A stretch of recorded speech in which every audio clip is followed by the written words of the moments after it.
형광등 불빛 아래 한 여인이 배추를 절이고 있었습니다. 바닥에는 이미 절여진 배추들이 산더미처럼 쌓여 있었고 아직 손도 대지 못한 배추들이 그 옆을 가득 메우고 있었습니다. 여인은 허리를 펴려다 말고 다시 몸을 숙였습니다. 작은 신음이 새어나왔지만 그녀의 손은 멈추지 않았습니다. 아침부터 시작한 작업이 밤이 되도록 끝나지 않고 있었습니다. 여행 비용까지 줬는데 여인이 중얼거렸습니다. 그녀의 목소리에는 배신감과 억울함이 뒤섞여 있었습니다. 대체 무슨 일이 있었던 걸까요? 왜 이 여인은 혼자서 이 많은 김장을 하고 있는 걸까요?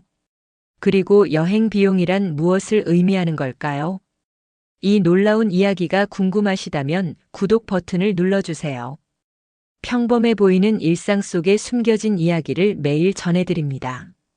알림 설정까지 해두시면 놓치지 않고 바로 만나보실 수 있습니다. 그럼 지금부터 이 여인에게 무슨 일이 있었는지 시간을 되돌려 들어가 보겠습니다. 일주일 전 주인공은 거실 소파에 앉아 한숨을 쉬고 있었습니다. 올해로 60이 된 그녀는 최근 허리 통증이 심해져 병원을 다니고 있었습니다. 의사는 무리한 활동을 자제하라고 당부했습니다. 올해는 김장을 포기해야겠어. 주인공이 남편에게 말했습니다. 남편은 고개를 끄덕였습니다. 그래, 건강이 우선이지. 올해는 시판 김치로 버티자고. 그때 며느리가 주방에서 나오며 말했습니다. 어머니, 무슨 말씀이세요? 제가 도와드리면 되죠. 주인공은 깜짝 놀랐습니다. 며느리는 평소에도 착했지만 이렇게 적극적으로 나선 적은 없었습니다. 아니야, 김장이 얼마나 힘든 일인데. 내가 어떻게 해? 주인공이 손을 저으며 말했습니다. 하지만 며느리는 웃으며 다가왔습니다. 어머니, 제가 혼자 다 해드릴게요. 어머니는 그냥 재료비만 지원해 주시면 돼요. 제가 알아서 다 준비하고 담그는 것도 제가 할게요. 며느리의 눈빛은 진심으로 보였습니다. 주인공은 가슴이 뭉클했습니다. 결혼한 지 10년이 넘었지만 며느리가 이렇게까지 자신을 배려한 적은 처음이었습니다. 정말 괜찮겠니? 주인공이 조심스럽게 물었습니다. 며느리는 힘차게 고개를 끄덕였습니다. 물론이죠. 어머니가 아프신데 제가 당연히 해드려야죠. 그리고 아버님이랑 남편도 그날은 쉬시라고 할게요. 제가 혼자 다 할 수 있어요. 주인공의 눈가에 눈물이 맺혔습니다. 이렇게 착한 며느리를 둔 것이 얼마나 큰 복인지 새삼 깨달았습니다. 고맙다, 정말 고맙다. 주인공이 며느리의 손을 꽉 잡았습니다. 며느리는 환하게 웃었습니다. 당연한 걸요, 어머니. 그럼 재료비만 주시면 제가 다 준비할게요. 배추는 100포기 정도 하면 될까요? 100포기면 충분하지. 재료비는 넉넉하게 줄게. 주인공이 말했습니다. 며칠 후 주인공은 며느리를 불렀습니다. 거실 탁자 위에는 두툼한 현금 봉투 2개가 놓여 있었습니다.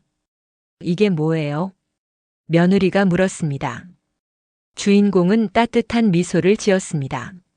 하나는 재료비야. 배추가, 양념값 다 넉넉하게 넣었어. 부족하면 말하고. 며느리가 고개를 끄덕이며 한 봉투를 집어들었습니다. 그리고 나머지 봉투를 가리키며 물었습니다. 그럼 이건요? 주인공은 며느리의 손을 잡고 그 봉투를 쥐어주었습니다. 이건 내가 고생할 거니까 여행 비용이야. 김장 끝나고 남편이랑 어디 다녀와. 온천이든 바다든 좋은 데 가서 쉬고 와. 며느리의 눈이 휘둥그레졌습니다. 어머니, 이건 너무 많아요. 며느리가 손사래를 쳤지만 주인공은 고개를 저었습니다. 아니야. 김장이 얼마나 힘든 일인데. 내가 나 대신 그 고생을 해주는 거잖아. 이 정도는 당연한 거야. 주인공의 목소리에는 진심 어린 감사가 담겨 있었습니다. 며느리는 잠시 망설이다가 2봉투를 모두 받았습니다. 감사합니다, 어머니. 정말 열심히 할게요. 며느리가 고개를 숙여 인사했습니다. 주인공은 며느리의 등을 다독였습니다. 고맙다, 정말 고마워. 내가 있어서 내가 얼마나 든든한지 몰라. 며느리는 다시 한번 환하게 웃었습니다. 그날 저녁 며느리는 남편과 시아버지에게 말했습니다. 아버님, 여보, 김장하는 날은 두 분 다 쉬세요. 제가 혼자 할 수 있어요. 아들이 놀라서 물었습니다. 혼자? 백포기를 혼자 한다고? 며느리가 고개를 끄덕였습니다. 네, 괜찮아요. 어머니가 아프신데 당연히 제가 해야죠. 두 분은 그날 나가서 좋은 시간 보내고 오세요. 시아버지가 미안한 표정으로 말했습니다. 그래도 우리가 도와야지. 하지만 며느리는 손을 저었습니다. 아니에요. 제가 어머니께 약속드린 거예요. 혼자 다 하겠다고요. 걱정 마세요. 며느리의 고집에 아들과 시아버지는 결국 고개를 끄덕였습니다. 주인공은 그 모습을 보며 흐뭇하게 웃었습니다. 정말 착한 애야. 내가 복이 많지. 주인공은 그날 밤 행복한 마음으로 잠자리에 들었습니다. 며느리가 김장을 해주는 날을 손꼽아 기다리며 그녀를 위해 무엇을 더 해줄 수 있을지 생각했습니다. 재료비와 여행 비용을 주었지만 그것만으로는 모자란 것 같았습니다. 김장 끝나고 맛있는 것도 사줘야지. 주인공은 며느리에 대한 감사함으로 가슴이 가득 찼습니다. 드디어 김장날이 다가왔습니다. 전날 밤 며느리가 확인 전화를 했습니다. 어머니, 내일 아침 일찍 갈게요. 재료는 다 준비했어요. 주인공이 대답했습니다. 그래, 고생이 많구나. 조심해서 와. 네, 그럼 내일 봬요. 며느리의 목소리는 밝고 경쾌했습니다. 주인공은 전화를 끊고 남편에게 말했습니다. 내일 며느리가 온대. 정말 기특한 애야. 남편도 고개를 끄덕였습니다. 그러게. 우리 복이지 뭐. 부부는 따뜻한 마음으로 잠자리에 들었습니다. 하지만 그들은 몰랐습니다. 내일 어떤 일이 벌어질지를. 며느리가 재료비와 여행 비용이 든 두 봉투를 챙긴 순간부터 이미 계획은 시작되고 있었다는 것을. 김장 당일 아침 주인공은 일찍 일어났습니다. 아직 해가 뜨기 전이었지만 그녀는 설레는 마음에 잠을 이룰 수 없었습니다. 며느리가 곧 오겠지. 주인공은 거실을 정리하고 부엌을 깨끗이 청소했습니다. 며느리가 편하게 작업할 수 있도록 공간을 최대한 넓혀두었습니다. 남편과 아들은 며느리의 권유대로 아침 일찍 외출 준비를 했습니다. 우리 없을 때 며느리 혼자 힘들지 않을까? 아들이 걱정스럽게 물었습니다. 주인공이 웃으며 대답했습니다. 괜찮아. 내 와이프가 그렇게 하고 싶다잖아. 우리는 믿고 기다리자. 남편과 아들은 오전 9시쯤 집을 나섰습니다. 주인공 혼자 남은 집은 고요했습니다. 시계를 보니 9시 30분이었습니다. 며느리가 일찍 온다고 했으니 곧 도착할 것 같았습니다. 주인공은 현관문 쪽을 바라보며 기다렸습니다. 10시가 되었습니다. 아직 며느리는 오지 않았습니다. 차가 막히나 보다. 주인공은 그렇게 생각하며 계속 기다렸습니다. 10시 30분이 되었습니다. 주인공은 슬슬 불안해지기 시작했습니다. 휴대폰을 들어 며느리에게 전화를 걸었습니다. 뚜루루루, 뚜루루루. 신호음만 길게 울릴 뿐 며느리는 전화를 받지 않았습니다. 주인공은 다시 한번 전화를 걸었습니다. 역시 받지 않았습니다. 무슨 일이 생긴 걸까? 주인공의 가슴이 두근거리기 시작했습니다. 혹시 사고라도 난 건 아닐까 걱정이 되었습니다. 11시가 되었습니다. 주인공은 계속해서 며느리에게 전화를 걸었지만 한 번도 연결되지 않았습니다. 문자 메시지를 보냈습니다. 괜찮니? 무슨 일 있어? 어디야? 전화 좀 받아줘.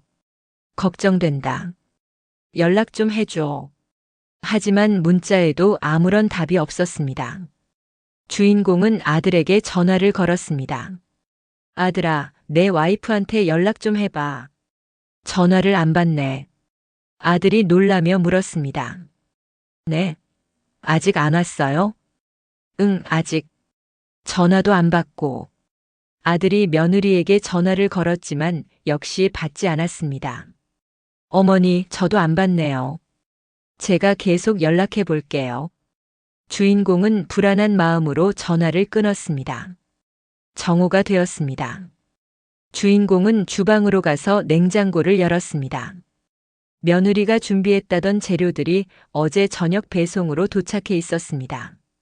배추 100포기가 마당에 쌓여 있고 각종 양념 재료들이 냉장고에 가득했습니다. 주인공은 그 재료들을 보며 한숨을 쉬었습니다. 이걸 어떡하지? 배추는 이미 절일 시간이 지나고 있었습니다. 오늘 중으로 절이지 않으면 상할 수도 있었습니다. 주인공은 다시 며느리에게 전화를 걸었습니다. 여전히 받지 않았습니다. 오후 1시가 되었습니다. 주인공은 거실 소파에 앉아 멍하니 휴대폰을 바라보았습니다. 통화 기록에는 며느리에게 건 전화가 20통이 넘게 찍혀 있었습니다. 문자 메시지도 10여 개를 보냈습니다. 하지만 단 한 번도 답이 없었습니다.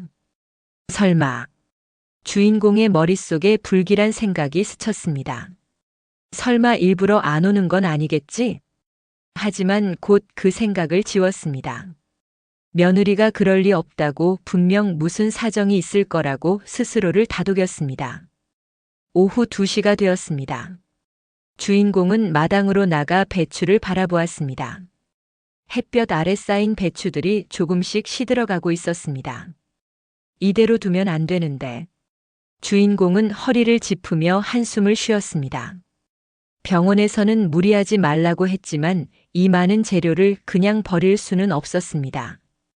재료비로 준 돈이 아까운 것도 있었지만 무엇보다 음식을 버리는 것이 아까웠습니다.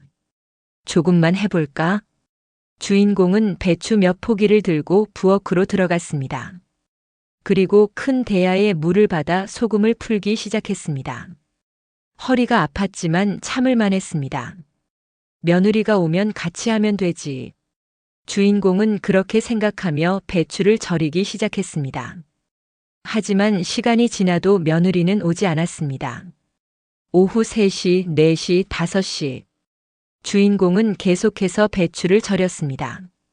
중간중간 며느리에게 전화를 걸었지만 여전히 받지 않았습니다.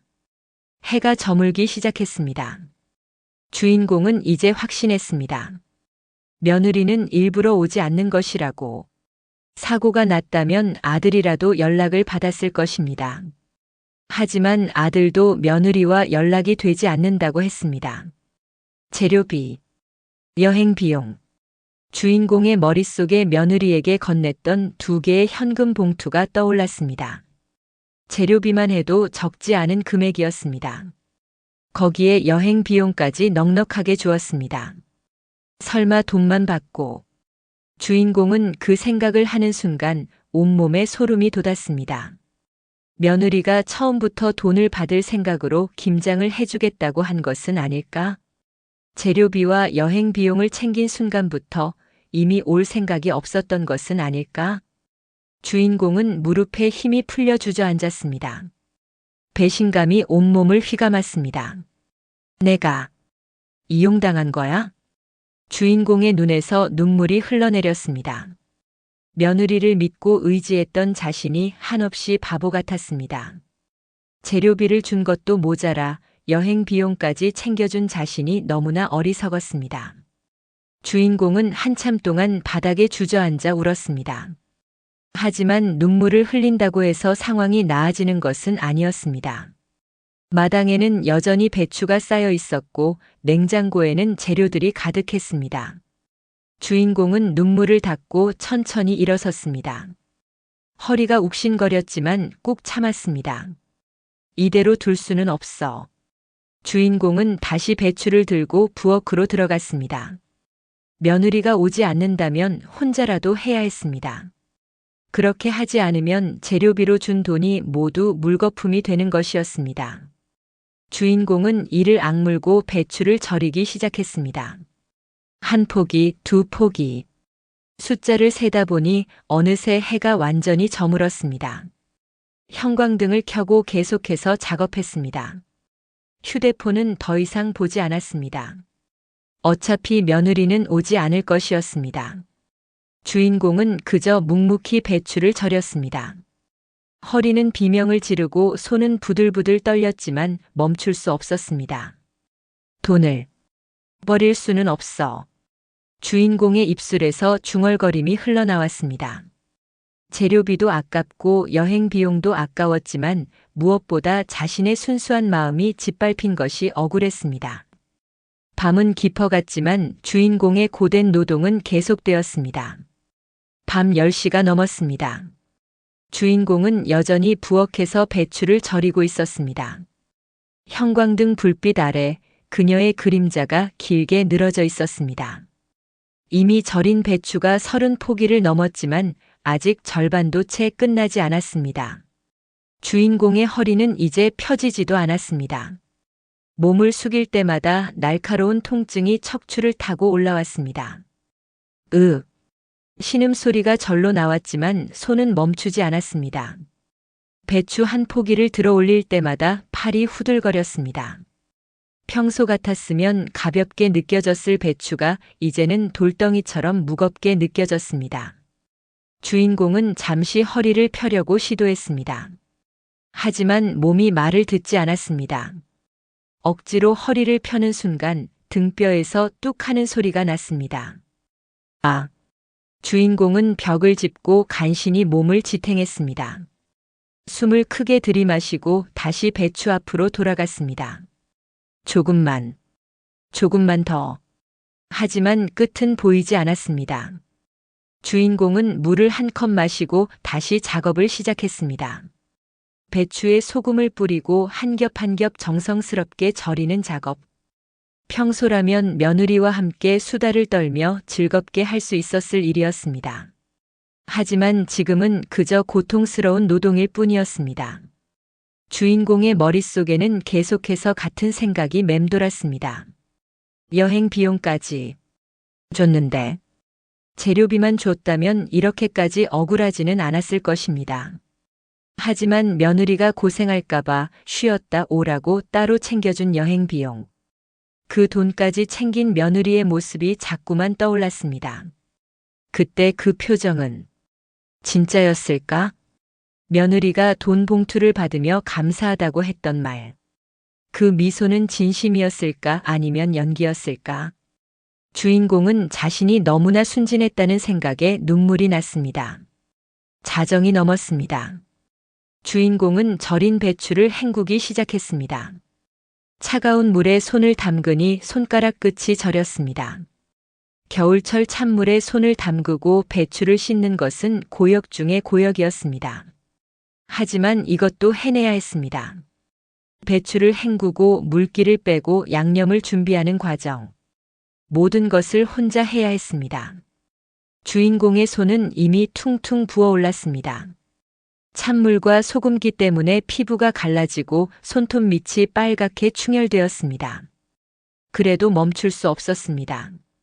이 돈을 그냥 버릴 수는 없어. 주인공은 이를 악물고 계속했습니다. 재료비로 쓴 돈이 아까워서라도 이 김장은 끝내야 했습니다.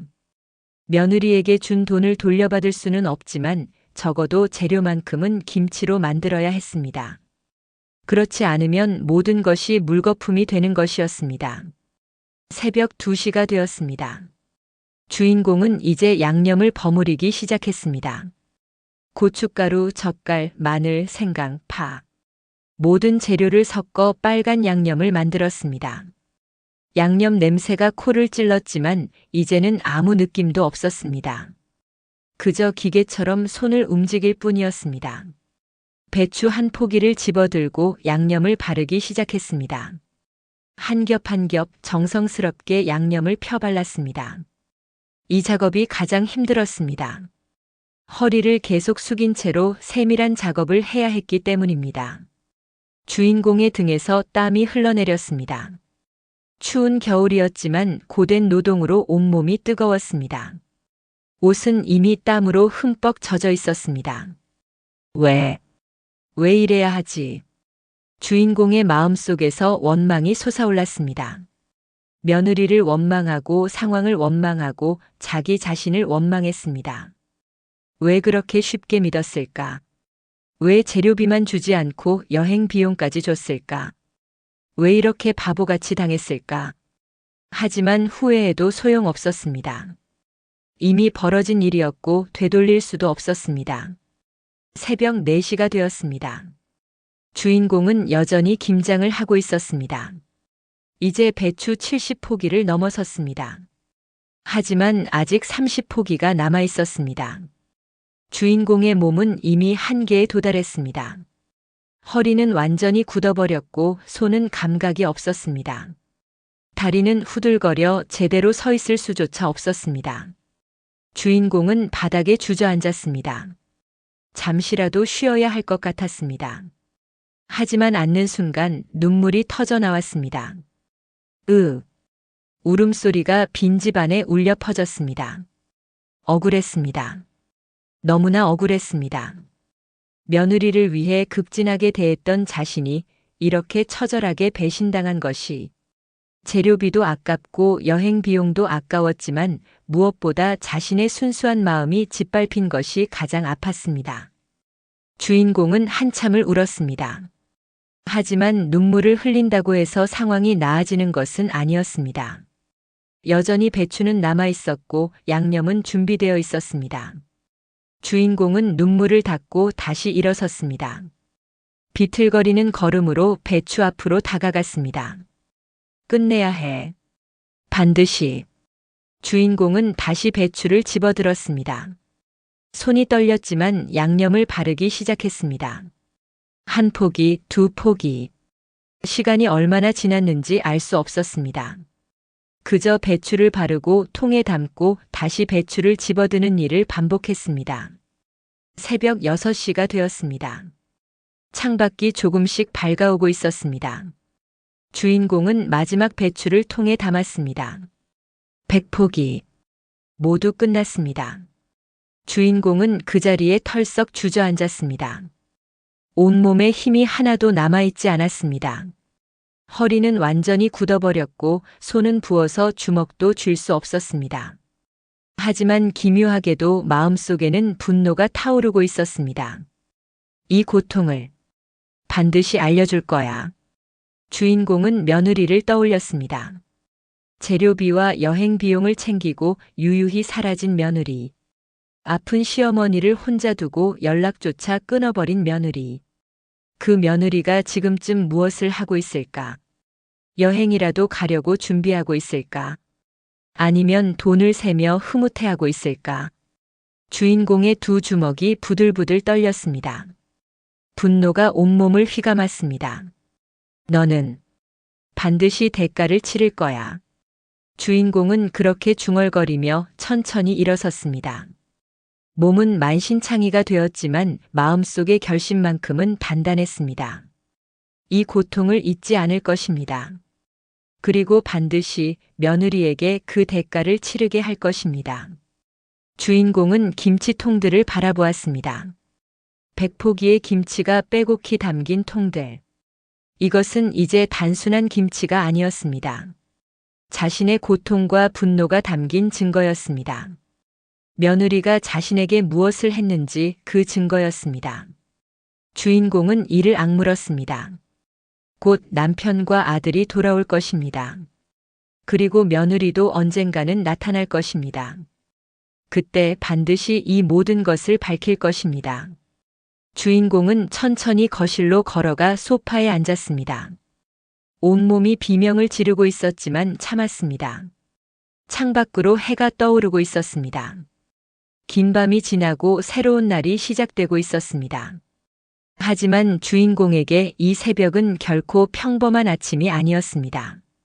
배신과 고통을 견뎌낸 밤, 그리고 복수를 결심한 새벽이었습니다. 아침 7시가 조금 넘었을 때 현관문이 열렸습니다. 남편과 아들이 집으로 돌아왔습니다. 여보, 다녀왔어. 남편의 목소리가 들렸지만 주인공은 대답하지 않았습니다. 소파에 앉아 멍하니 창밖을 바라보고 있었습니다. 남편과 아들이 거실로 들어왔습니다. 그리고 그들은 주인공의 모습을 보고 깜짝 놀랐습니다. 주인공의 얼굴은 창백했고 눈은 퉁퉁 부어 있었습니다.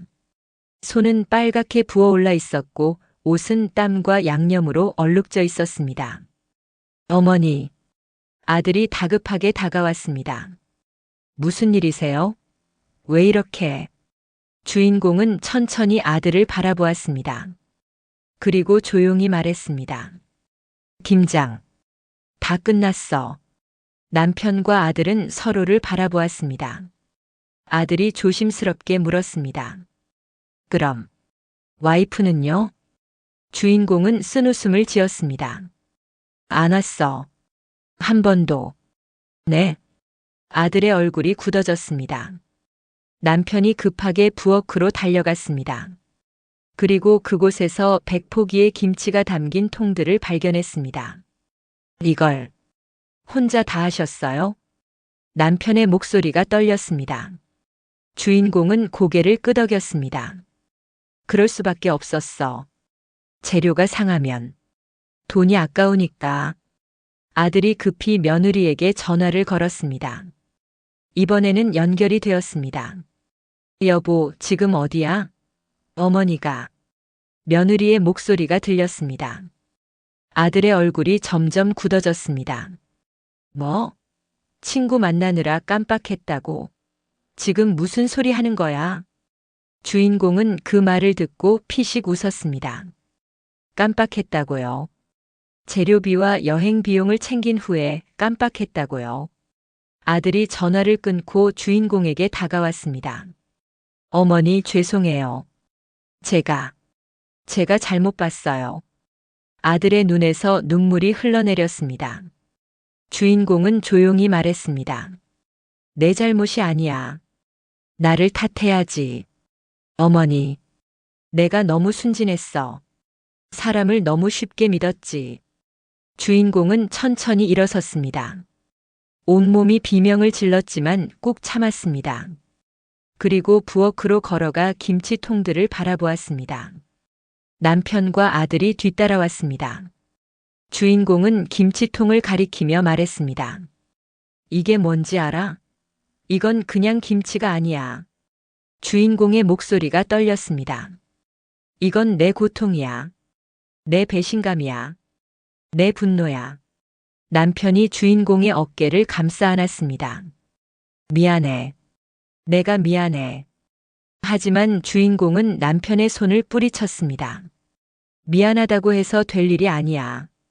주인공의 눈빛이 변했습니다. 이제 그 눈에는 슬픔이 아닌 단호함이 담겨 있었습니다. 너희 며느리가 내 호의를 뭐로 생각했는지 알아? 주인공이 물었습니다. 아들과 남편은 대답하지 못했습니다.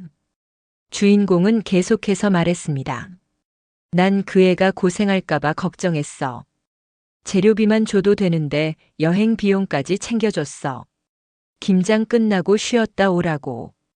주인공의 목소리가 점점 커졌습니다. 그런데 그 애는 뭘 했어? 돈만 챙기고 사라졌어. 연락도 안 받고 아픈 시어머니를 혼자 뒀어. 아들이 고개를 숙였습니다. 어머니, 제가 혼내겠습니다. 하지만 주인공은 고개를 저었습니다. 혼낸다고 될 일이 아니야. 이건 용서할 수 있는 일이 아니야. 주인공은 김치통을 다시 바라보았습니다. 밤새도록 혼자 담근 김치. 그 하나하나에 자신의 고통이 배어 있었습니다. 허리를 숙일 때마다 느꼈던 통증. 찬물에 손을 담글 때마다 느꼈던 저림. 배추를 들어 올릴 때마다 흘렸던 땀과 눈물. 모든 것이 이 김치에 담겨 있었습니다. 주인공은 천천히 돌아섰습니다. 그리고 아들을 똑바로 바라보며 말했습니다. 내 와이프한테 전해. 당장 집으로 오라고. 내가 할 말이 있다고. 아들이 고개를 끄덕였습니다. 네, 알겠습니다. 그리고 말해. 도망가지 말라고. 어차피 만날 거니까. 주인공의 목소리에는 단호함이 가득했습니다. 아들은 다시 며느리에게 전화를 걸었습니다. 주인공은 소파로 돌아가 앉았습니다. 온몸이 아팠지만 마음만큼은 명확했습니다. 이 일은 반드시 끝을 봐야 해. 주인공은 지난밤을 떠올렸습니다. 혼자 김장하며 느꼈던 배신감. 돈만 챙기고 사라진 며느리에 대한 분노. 그리고 무엇보다 자신의 순수한 호의가 철저히 이용당했다는 모욕감. 난 그 애를 진심으로 대했어. 주인공은 생각했습니다. 며느리가 힘들까봐, 고생할까봐 진심으로 걱정했습니다. 그래서 재료비만 주는 것으로는 부족하다고 생각했습니다. 여행 비용까지 챙겨준 것은 며느리에 대한 감사와 사랑의 표현이었습니다. 하지만 며느리는 그것을 어떻게 받아들였을까요? 아마도 그저 공짜 돈으로 생각했을 것입니다. 시어머니의 사랑이 아니라 그냥 챙길 수 있는 이익으로 본 것입니다. 그래서 김장은 안 하고 돈만 챙긴 거지. 주인공은 이를 악물었습니다. 며느리의 행동은 단순한 무책임이 아니었습니다. 이것은 계획적인 기만이었습니다. 처음부터 김장을 할 생각이 없었던 것입니다. 그저 재료비와 여행 비용을 받기 위한 연극이었던 것입니다. 주인공은 자신이 얼마나 순진했는지 깨달았습니다. 사람을 너무 쉽게 믿었습니다. 특히 가족이라는 이유로 며느리를 무조건 믿었습니다. 하지만 이제는 알았습니다. 가족이라고 해서 모두 믿을 수 있는 것은 아니라는 것을. 돈 앞에서는 가족에도 무너질 수 있다는 것을. 이 대가는 반드시 치르게 할 거야. 주인공의 결심은 확고했습니다. 며느리가 집에 오면 모든 것을 밝힐 것입니다. 자신이 얼마나 고통받았는지, 며느리의 행동이 얼마나 비열했는지, 그리고 그에 대한 대가가 무엇인지. 주인공은 창밖을 바라보았습니다. 아침 햇살이 방 안으로 들어오고 있었습니다. 하지만 그녀의 마음은 여전히 어두웠습니다. 배신의 상처는 쉽게 아물지 않을 것입니다. 하지만 적어도 이 상처에 대한 응징은 할 수 있을 것입니다. 주인공은 두 주먹을 꽉 쥐었습니다. 부어오른 손이 아팠지만 참았습니다. 이 고통을 잊지 않기 위해서, 그리고 며느리에게 반드시 대가를 치르게 하기 위해서. 기다려. 내가 무엇을 했는지, 내가 무엇을 잃게 될지 곧 알게 될 거야. 주인공은 그렇게 중얼거리며 며느리가 오기를 기다렸습니다. 남편과 아들은 조용히 주인공 곁에 있었습니다. 그들도 알고 있었습니다. 이제 돌이킬 수 없는 선을 넘었다는 것을. 며느리가 저지른 일은 결코 가볍게 넘어갈 수 있는 일이 아니라는 것을. 거실은 무거운 침묵으로 가득했습니다. 하지만 그 침묵 속에는 다가올 폭풍의 예감이 담겨 있었습니다. 오후가 되었습니다. 주인공은 침대에 누워 있었습니다. 남편이 억지로 눕히고 파스를 붙여줬지만 통증은 가라앉지 않았습니다. 온몸이 쑤시고 아팠습니다. 하지만 육체적 고통보다 더 큰 것은 정신적 상처였습니다. 주인공은 천장을 바라보며 생각에 잠겼습니다. 대체 어디서부터 잘못된 걸까? 며느리와의 10년을 되돌아보았습니다. 처음 만났을 때 며느리는 조용하고 예의 바른 아이였습니다. 시집 온 후에도 큰 불만 없이 지냈습니다. 물론 완벽한 관계는 아니었습니다. 가끔 의견 차이도 있었고 서로 불편한 순간도 있었습니다. 하지만 그래도 주인공은 며느리를 가족으로 받아들였습니다. 진심으로 아꼈고 사랑했습니다. 내가 뭘 잘못한 걸까? 주인공은 자문했습니다. 혹시 자신이 며느리를 너무 편하게 대한 것이 문제였을까요? 아니면 너무 많은 것을 베풀어서 며느리가 당연하게 여긴 것일까요? 하지만 곰곰이 생각해봐도 자신의 잘못을 찾을 수 없었습니다. 주인공은 다만 며느리를 배려하고 사랑했을 뿐입니다. 그런데 그것이 잘못이란 말입니까? 아니야. 내 잘못이 아니야. 주인공은 천천히 깨달았습니다. 문제는 자신이 아니라 며느리였습니다. 더 정확히는 며느리의 가치관이었습니다. 주인공에게 가족은 서로 돕고 배려하는 관계였습니다. 돈으로 환산할 수 없는 사랑과 정이 오가는 공동체였습니다. 하지만 며느리에게 가족은 무엇이었을까요? 아마도 그저 거래의 대상이었을 것입니다. 주인공이 베푼 재료비와 여행 비용은 며느리에게는 그냥 이익이었을 것입니다. 그 돈을 받기 위해 김장을 해주겠다는 거짓말을 한 것입니다. 그리고 돈을 챙긴 순간 약속은 아무 의미가 없어진 것입니다. 그 애는 돈만 보는 거야.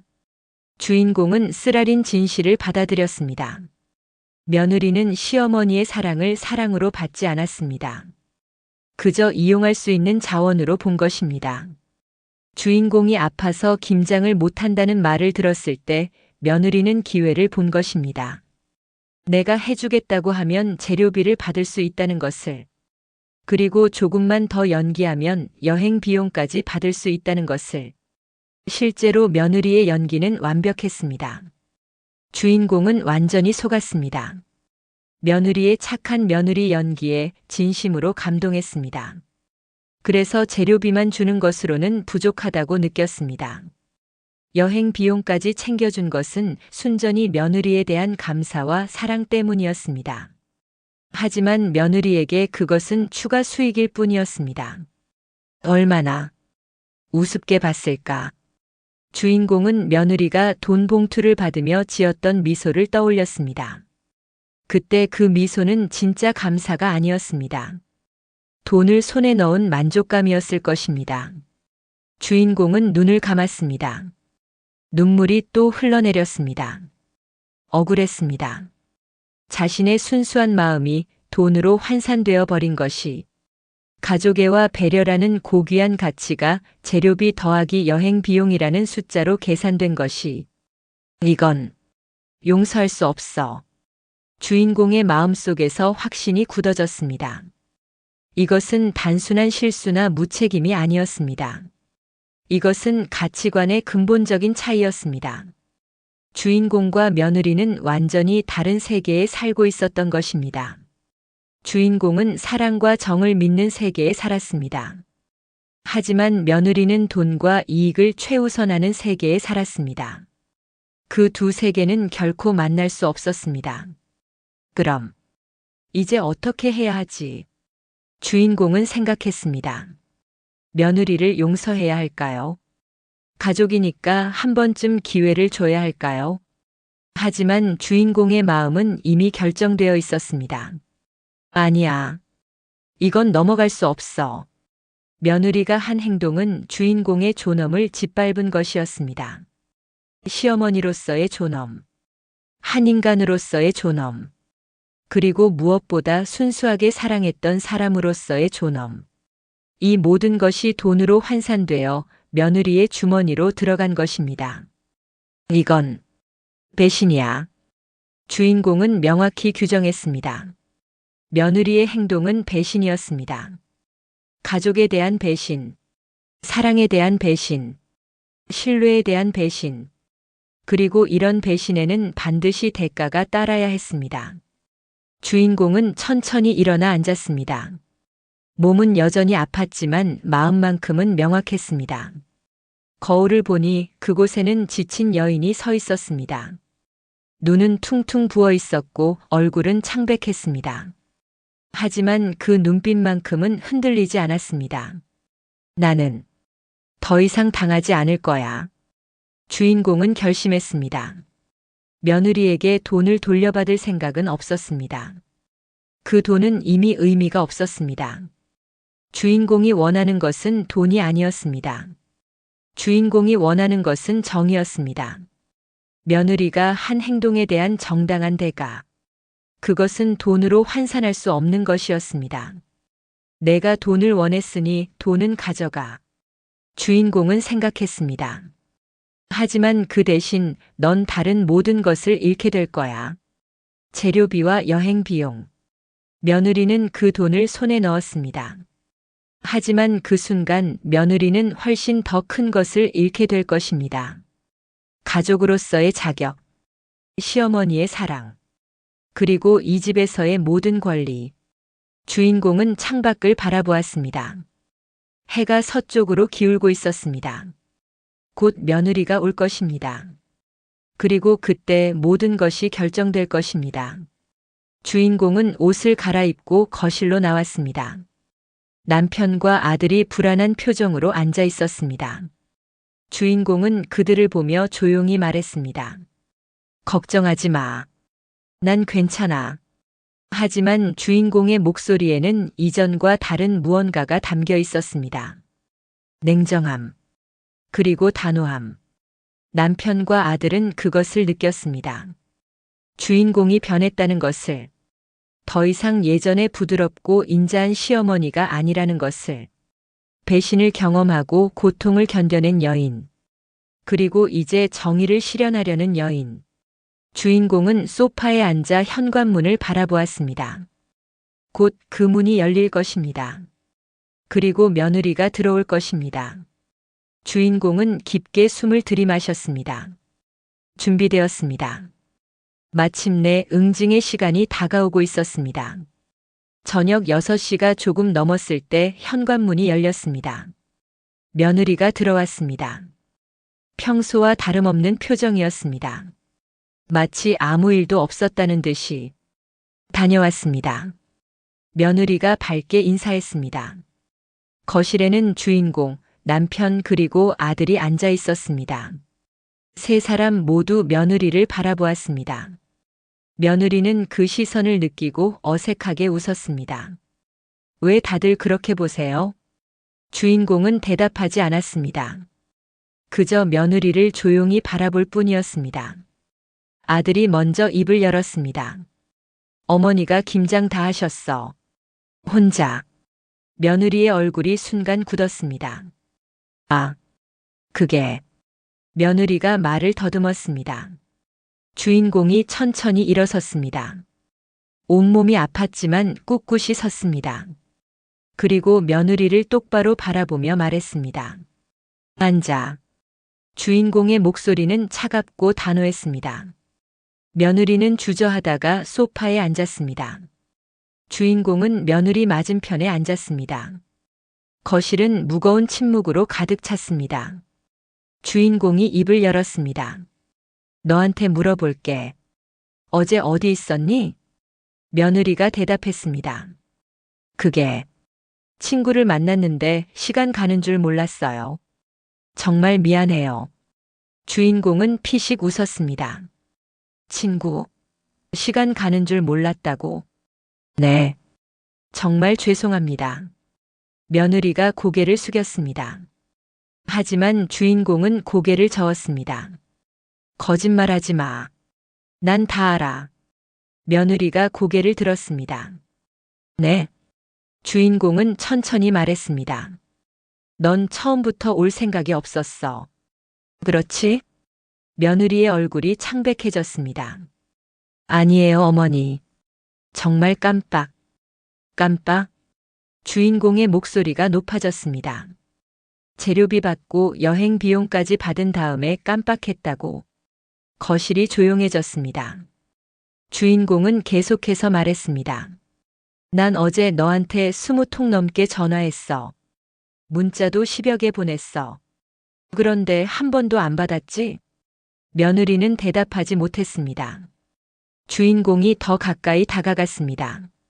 너 알아? 내가 어젯밤 뭘 했는지. 며느리는 여전히 침묵했습니다. 주인공의 목소리가 떨렸습니다. 난 밤 10시부터 새벽 6시까지 8시간 동안 혼자 김장했어. 백포기를. 며느리가 깜짝 놀라 얼굴을 들었습니다. 주인공은 자신의 손을 며느리에게 보여줬습니다. 빨갛게 부어오르고 곳곳이 갈라진 손. 이게 보이니? 이게 내가 한 짓이야. 며느리가 할 말을 잃었습니다. 주인공은 계속했습니다. 내 허리는 아직도 펴지지 않아. 온몸이 쑤시고 아파. 병원에서는 무리하지 말라고 했는데 난 혼자 백포기를 담갔어. 주인공의 눈에서 눈물이 흘러내렸습니다. 왜 그랬는지 알아? 내가 준 재료비가 아까워서야. 그 돈을 그냥 버릴 수는 없었어. 며느리가 입술을 깨물었습니다. 주인공은 더 냉정한 목소리로 말했습니다. 나는 너를 진심으로 대했어. 내가 고생할까봐 재료비만으로는 부족하다고 생각했어. 그래서 여행 비용까지 챙겨줬어. 김장 끝나고 쉬었다 오라고. 주인공이 며느리를 똑바로 바라보았습니다. 그런데 넌 뭘 했어? 돈만 챙기고 사라졌잖아. 며느리가 변명하려 했습니다. 어머니, 제가 정말.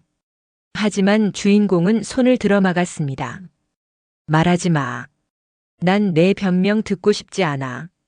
주인공은 천천히 주방으로 걸어갔습니다.